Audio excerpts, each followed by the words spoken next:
Ladies and gentlemen, boys and girls, thank you so much for joining me today on the internet. I have a very special guest. I think I can call you a special guest. Um, I feel special. eh, you should feel special. Ulrich Wild, thank you so much for coming on to the channel. Um, it is it's a huge honor to actually have you on the show. We have a mutual friend, Mr. Warren Hewitt, and I have him to thank for you coming on the show. I want to talk about a few things. You have a hell of a resume. You've done some pretty. You've done some really cool things. No, thanks. Um, And thank you for having me on. I so you have done not just a lot of I don't know. I guess a lot of guys are known for like their particular genre. You've kind of you seem to, correct me if I'm wrong, you just do whatever you kind of think is cool or feeling that is cool. You've done some punk rock, you've done some metal, you've done some hip hop. You're just kind of into cool projects. Is that a safe assumption for how you choose Um, projects to work on? yeah, I mean, one thing that's always been important to me is that I like the project that I do. Okay. And I've always had the fear of being pigeonholed. Okay. The, it's nice to have, obviously metal is my bread and butter. And I Sure. love metal. And so there's a huge chunk of my discography is metal. But I do like to switch it up. And I do think that new and exciting things come from different people working together that you wouldn't necessarily expect. Um, Yeah. I would really like to produce a pop record, like a full-on pop album with somebody that I don't know, like Katy Perry or Britney Spears, or what I mean, Sure. somebody completely out of you know uh, out of the ordinary. And along with that come projects that really do like mutant projects, like somebody like StaticX that Sure. fuses disco and metal and has like this weird hybrid thing going on. Yeah. And that's how you end up with new and exciting things as opposed to rehashing the same old. Like anybody can, get the same Kemper presets and snare samples now Right. and do like a Right. whatever metal band, and it just sounds the same and it's boring at that point to me. Is there when you I don't know how to word this, back in the day especially, was there a huge element of, oh, hey, you worked on that, and we had a cool thing. Do you want to come work on this specifically? As an example, you worked on a at least a couple of different White Zombie songs and stuff, but then you did Fu Manchu's "Action Is Go," which was produced by White Zombie guitarist Jay Unger, whom I think was just such a brilliant, very creative guitarist. Was that an element in like you working in for that specific record, The Action Is Go? It's just going, hey, yeah, you want to come work in this thing, or how did Yeah, that happen? that's kind of how it happened. He needed somebody to help him out. We started, I think we did two songs Hmm. before they ended up doing the entire record. But I worked with I worked with Jay on two songs on Fu Manchu. But yeah, it definitely. Yeah, but it's always a word of mouth thing, and Sure. friends helping friends out, and who you know, and who you're hanging out with, and that's always kind of like that. Is is a vibe, if with when you're coming into a situation doing an album, is it, are you trying to judge something based on like vibe? It's not, clearly you're not just like, okay, I'm gonna go clock in and do my 9 to 5, I'm gonna do this record. Clearly you want an element of, you want to have some fun, you want to be able to do something cool, new and fresh. And it doesn't seem, looking at your discography, it doesn't seem like you were just like, yeah, sure, I'll take whatever. Like you are doing all of these creative things with all of these albums, no matter the genre. So I can't help but think that you're just, I don't know, like maybe you're just going with the flow. Even still today, you're just kind of still just going with the flow and being like, yeah, that's cool, I'm gonna go do that. So Yeah, for sure. I mean, it's important to get along with the people in the studio, um, sure. and and like the music. It's and every time, like whenever I get approached to do a Uh project, it's the job interview. and you Okay, get a, yeah, and then and most importantly, I'm in the service industry. You know what I mean? I provide a service, and the service is I'm helping you make the best record that you can make.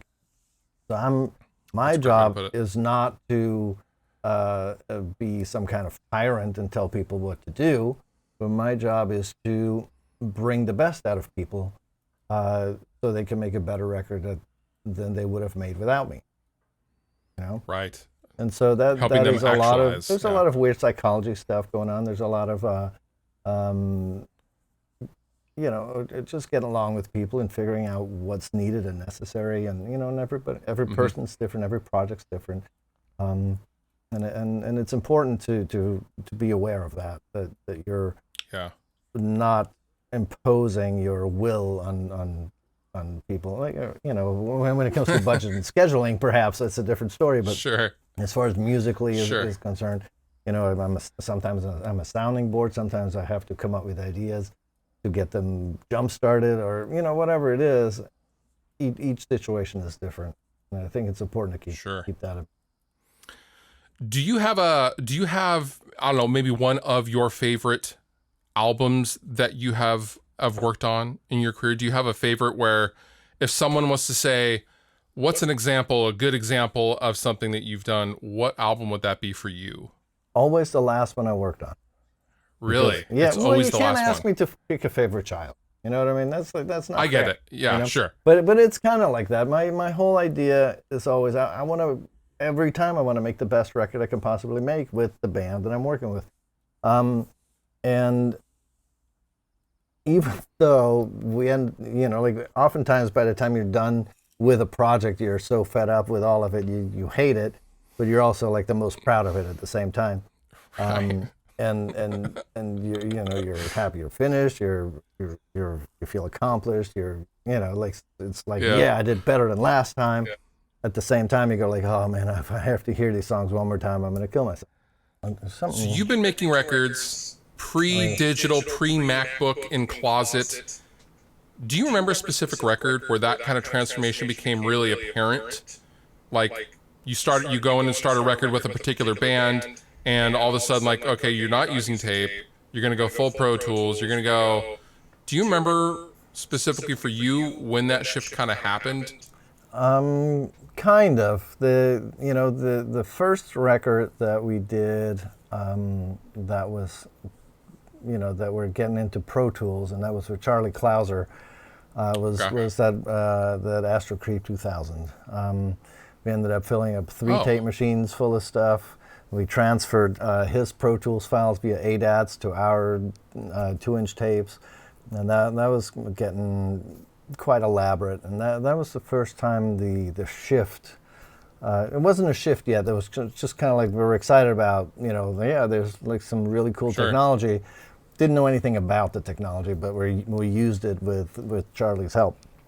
Or Oh, wow. that was his world, and we interfaced our world with his world with ADATs in between. Right. And so after that, Terry ended up buying a Pro Tools rig, and we it was around the fur is when Yeah. he just stuck me out in the lounge, is like, you learn Pro Tools, and I was like, what? What is this? And so ended up learning that, and at that point we had a Pro Tools rig that was running parallel to tape. Okay. We used it for backup, backing up tape, and using it to clean up drums and fly things in, and just very rudimentary, really, just like in the infancy stages of it. Ended up getting my own Pro Tools rig, and really, it was about breaking Benjamin when Okay. we ended up dumping everything to Pro Tools to get mixed. And it was shortly Wow. after that it was actually that was the last record I tracked on 2-inch. Wow. And then Okay. I kept tracking then I started tracking into Pro Tools, but still mixing to 1/2 inch, and Start a War was the last record that I mixed to half inch. Wow. Okay, so I guess I had no idea that there was anything digital with White Zombie or the Around the Fur record, for that matter. Like that's earlier than I thought there was Pro Yeah. Tools. Wow. Learned But something every day. here's the kicker. The second Static record, Machine, I Uh-huh. made in Logic. Whoa. Yeah, Logic 4.3, which at that point was just a completely insane German undertaking. Uh, Yeah, have to, that was pre Apple Logic, right? yeah, that was eMagic. Yeah. They had, you had to have a MIDI track for every 16 audio channels to use as automation. It was just insane. Whoa. And the environment in there, and just like, and for me, who like I hadn't been, I basically barely knew what MIDI was at the time, and for me to figure all that out on the fly, kind of, and trying to make sense of it, and it was quite an undertaking. And like I'm good with manuals. Like I actually enjoy reading a manual because then I'll know everything the gear can, like the piece of equipment can do. And so with the Logic manual, it was just like, okay, how do I do this? And it basically would say, of course you can do this.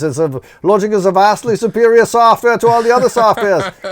Okay, but how? Like, it was just like this bizarre world that I lived in. But and so that was the one and only record that I did in Logic at the time until 2006, when I revisited that whole idea of working at home, or having my own little studio at home because of budgets changing and whatnot, and and so that was the thing that changed everything for me. Was, I think it was 2006. Must be. Where I contemplated, I still have my Pro Tools rig, and those 888s were getting old, and it was time to upgrade and everything. And I was just kind of sick of giving Avid or Digidesign or whoever it was at the time like $5,000 every 3 years. Right. Right. They had It gets monopoly expensive. on it, right? Yeah. Like it was. Like Yeah, it was nuts. It's just expected, And so I was just like, you know what? I liked working in Logic, and went back and revisited, and I did a test mix for, or not a test mix, like like an EP to test out, my theory of working in Logic with the plugins and everything. And at that time, the Intel Mac came out. Logic was going to Logic 7 with Apple. The Waves SSL plugins came out, and I was like, this is fucking cool, this works. And that was it. I was doing a little bit of the hybrid mixing thing until my 3 or 4 year old came up and just started moving knobs around. And I was over it, and I was like, it's like a train, like, okay, I guess we're going this way now, and there's no like two rails mixing, mix and match rails and whatever else. And it's just like, that's the direction we're going. So you've been in Logic ever since then? Yeah. Wow. Yeah. I mean, I still have Pro Tools because some clients use it, and it's easier to interface and exchange files and whatnot. But yeah, I mix in Logic. I've mixed in Logic ever since then. Wow, that is so cool. So you used, I did not know about the Logic part. I don't know, I guess I expect OEC. If I'm going to look at a course, they're either going to be in Cubase or Pro Tools. I've been a Logic user for about a decade now. You have a new course with ProMix Academy, with Warren, StaticX Hollow. Did you do that all in the box? The original release? Like, what do you mean by the original release? I mean, you did that all in the box? Yeah, the course, everything that you see is exactly what I did. You just talked about the Waves SSL. You are a huge fan of it's the G channel, not the Is it the E? No, it's It's the the G. E, the E, the E. It is the E. Yeah, the E. And you use that on everything, and I mean, really would that be your desert island plugin? Would you say, as far as Pretty much, yeah. a general purpose? Yeah, that's what I was used to. That's how I made the switch to mixing in digital in the box. That looked familiar. Like it had everything my two favorite consoles ever had. It was always mixing on the E in a Larrabee West in Studio B, or a 9000 at Glenwood Place. And those were my two consoles that I usually mix that, or something very similar in other studios, if not exactly that. But once I had that plugin that was looking so familiar and did what I wanted it to do, and then it's kind of like, you have each channel. Why even like burden your brain with stuff to get in the way of your creativity, or of your of taking care of your job, which is like, I'm making music here. I'm playing my instrument, which is these channels. So you just kind of like, if I don't get out of it what I want to get out of it, then I'll look elsewhere. But it's an EQ and a compressor and a gate. That's 80% of the job. That was going to be my next question, as far as the SSL plugin specifically, if you've tried other ones, or if you're always kind of looking for other ones, or this is good, I am satisfied, I like this, so I'm just going to stick with this, specifically the Waves. I poke around, I look around for new things that come out, and they don't do anything different. They EQ things. Yeah. You know what I mean? It's just like, at some point you go like, all right, I have to only boost 3 dB at 10K as opposed to 4 dB at 10.5 to get the same. Leave me alone. I got things to do. I got songs to mix. I got kids to raise. I got parties to go to. Whatever. So the course where you go through Hollow is an incremental, step-by-step process of you walking us through the entire song. I think it's well, first, it's a great song. It sounds great. Can you kind of talk a little bit about the course and what someone can expect that has not seen any of the preview vids or anything like that? It's a very typical StaticX song, and that was the goal was to make a very much a StaticX record with all the things that Wayne left us when he passed, and as a tribute, as a memory, sure, to his legacy. And so it was very important to build on the previous records, but have today's approach to making a record the way we think he would have wanted to do it and wanted to hear it. And so with that comes the fusing of live drums and samples and machine-like performances.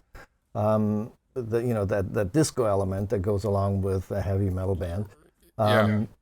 With the super tight guitars and like the very signature vocals, the like low, mid, and high, like a raspy sound, so good, clean singing. He was so great at all that. And so the drums are a mixture of samples and live elements, even with some original samples that we used on the Start of War record, because they liked that drum sound, and so we used that as kind of a building block to where we're going with the sound of this record. I had tried to reamp the guitars through the actual amp used for the first album, for Wisconsin Death Trip. But today's sound is just a little different from that, and it didn't really fit in all that because, you know, we were talking about the evolution of a band and not, you know, like just, you know, using the same old, using the old stuff just for the sake of it. Yeah. And so, you know, you'll get an idea of how I approach the amp sims that I'm using, and like I'm using the IRs that I created. That, you know, the IRs are a really big part of getting the guitar sound out of an amp sim. And I think actually those things are really cool because it's almost like you have somebody engineering your guitar sound for you because they're so based on mic placement and my combinations and EQing and compression as, you know, as part of the actual sonic footprint of it. Yeah. And then, you know, just how it treat vocals and how often I actually use that SSL plugin, you know. Which is quite often, newsflash.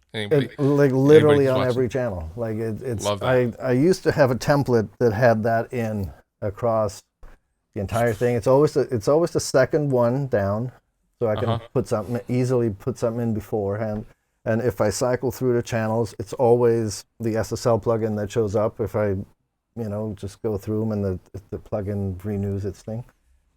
It's the thing, you know. Hey man, whatever works. Yeah. And I don't want to take up too much of your time. I'm gonna let you get out of here, but do you remember the very first time that you ever heard StaticX? Was it a demo? Was it someone going, hey, there's this band that wants to do a record? How did you first hear StaticX?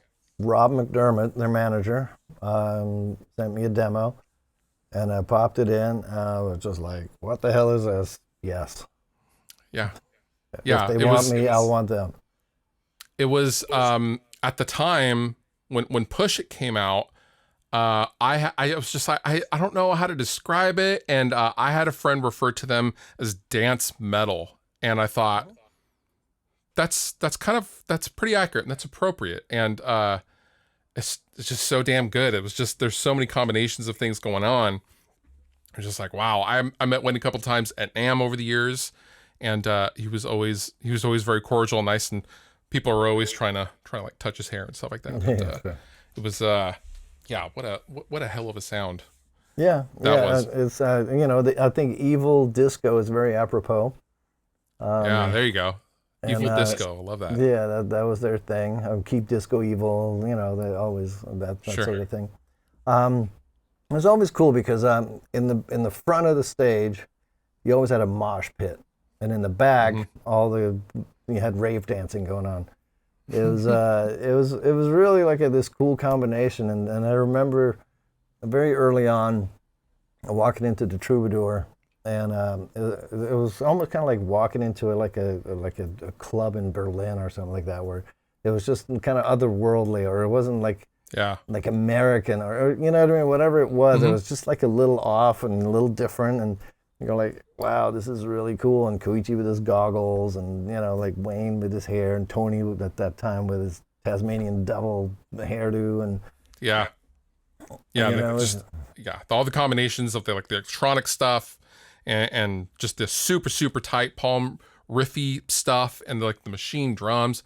I don't know. There was nothing like that at the time, and I think a lot of people forget now.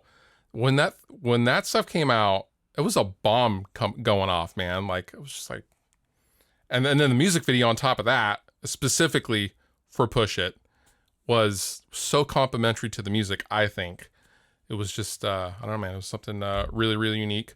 And okay, so I'm gonna wrap this up.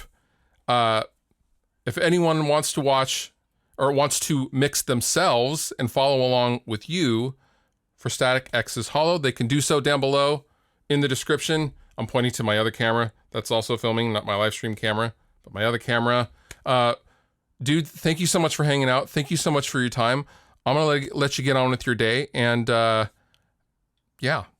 you so much for hanging out. Well, thank you for having me. It was my pleasure. All right, man. I'll let you get back to it. Thank you, sir. All right, thank you. Take care. See ya. If you liked the video you just watched, please consider subscribing. And if you want to further support me and what I do, consider using some of the affiliate links down below in the description of this video. Go on over to Sweetwater, buy yourself something, and help me out at the same time. It's a win-win for both of us.